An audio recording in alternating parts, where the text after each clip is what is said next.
Барлықтарыңызға сәлем, сіздермен бірге Казмет. Бүгінгі біздің тақырыбымыз фармакология бойынша дәрілік затты энтеральды және парентеральды енгізу жолдары болып табылады. Ендеше кеттік. Жалпы негізі бізде фармакокинетиканың негізгі элементтері ретінде дәрілік затты енгізу, оның сіңірілуі, тасымалдануы және шығарылу жолдары жатады екен.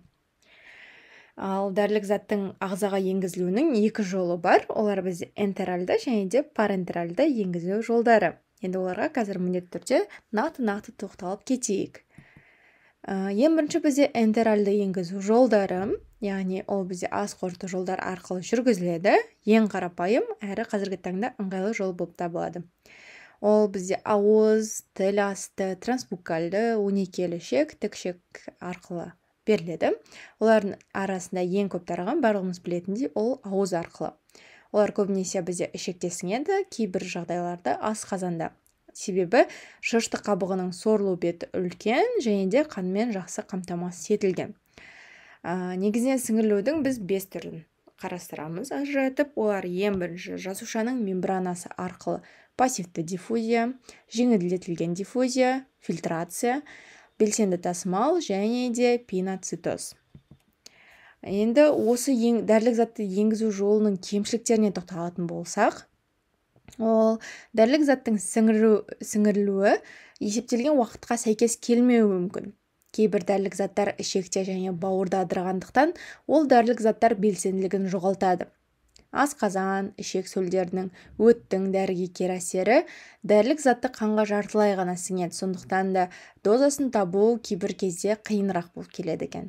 Дәрілік заттар ағзаға осы әдіс арқылы, яғни ауыз, тілдің астына қою, тікішекке енгізілу арқылы жүргізіледі. Оны біз жаңа ғана айтып кеттік. Және де бұл арқылы жергілікті резервативті рефлекторлы әсер көруге болады. Енді оларға тоқталатын болсақ, жалпы сублингвиалды деп айттық, яғни тілдің астына қою. Ол бізде тез сіңеді және де бауырлық тосқауылда біріншілік өту болмайды. Асқазан, ішек ферменті әсер етпейді. Яғни жалпы әсер көрсетеді. Жекеленген гормондық заттар, нитроглицерин, негізінен көбінесе мөлшері үлкен емес заттар қолданылады. Ал тікішекке енгізу ол қанға түседі, ас қорыту жолдарындағы ферменттер әсеріне ұшырамайды. Оның негізінен сіңірілу жолы жай диффузия, жаңағыдай суппозиторий, дәрілік клизма арқылы рвота кезінде және эпилепсияда қолданылады.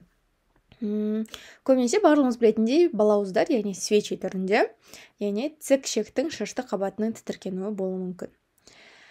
12 елі ішекке, нақты 12 елі ішек бізде зонд арқылы 12 елі ішекке жіберіледі. Магний сульфатын өт айдайтын зат ретінде енгізеді. Ішекте қосылыстың, яғни жоғары концентрациясын тез түзуге мүмкіндік береді. Және де тоқішек, ол негізі көбінесе сіңбейді, бірақ құрамында белоктары, майлары, полисахаридтері бар заттарды қолданады екен. Келесі бізде парентеральды енгізу. Тыс дегенім, ол яғни асқазан жолдарынан тыс жүретін, яғни дәрілік затты енгізілу болып табылады екен.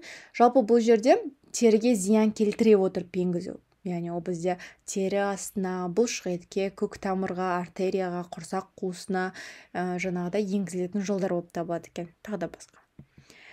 Олардың арасында ең көп кең тарағаны бізде тері ішіне, бұлшық етке және де көк тамырға енгізу. Негізі көк тамырға енгізу жылдам әдісі болып табылады, яғни жылдам әсер ететін, ал бұлшық ет пен тері астына ол бізде баяу жүреді. Айқын тітіргендіргіш қасиеті бар дәрілік заттарды бұлшық ет пен тері астына салмаған жөн, себебі осында қабыну реакцияларының, инфильтраттардың, яғни некроз пайда болу қаупі жоғары. Ал венаға негізінен ерімейтін қосылыстарды, майлы ерітінділерді, айқын тітіргенгіш әсері бар заттарды, гемолиз бен қан ұюын шақыратын дәрілерді енгізуге болмайды екен. Олардың негізі жағымсыз әсеріне келетін болсақ, ең бірінші олар күрделі болып келеді, ауру сезімін тудырады. Дәрілік, яғни заттардың біз стерильділігіне маңызды, яғни оларға көңіл аударуымыз қажет, және де медициналық қызметкерлердің болуы шарт. венаға дәрілік заттарды баяу енгізу қажет, және де яғни білетініміздей олардың биожеткіліктігі 100%-ді құрайды.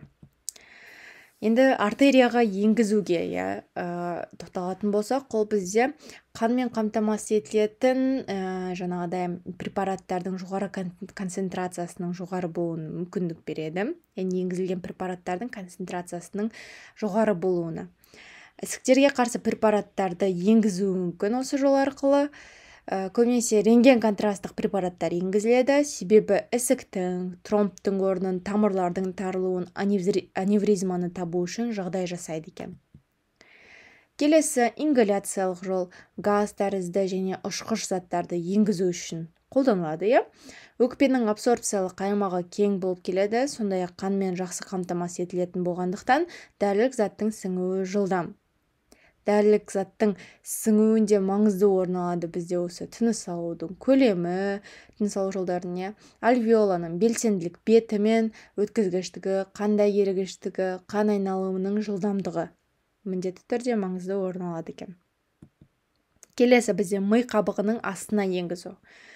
Яғни гематоэнцефалдық тосқауылды нашар өтетін препараттарды осы жол арқылы енгізу қажет. Ми тіндері немесе қабықтарында инфекция болған жағдайда антибиотиктер осы жол арқылы енгізіледі. Жалпы қысқаша ақпараттар осы. Міндетті түрде оқулықтан қарап өз білімдеріңізді арттыруларыңызға кеңес береміз. Бізді қарағандарыңызға рахмет. Сіздермен бірге болған Казмед.